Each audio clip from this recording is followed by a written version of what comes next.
Alam mo yung maaga kang nagising, tapos matagal kang natulog, pagod ka na, kasi marami kang ginawa, laba, plancha, luto, tapos linis.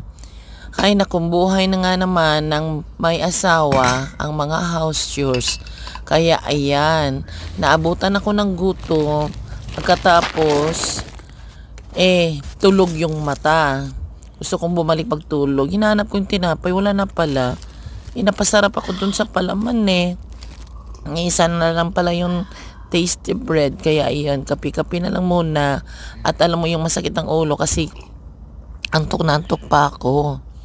Pero kailangan kong gumising at magkape. Ngayon, naghanap ako ng isang tinapay, wala akong makita. Kaya ayan ang nuts ang nakita ko. Fruit and nuts yan, dried fruits. Sarap ang almusal yan guys. Yan lang.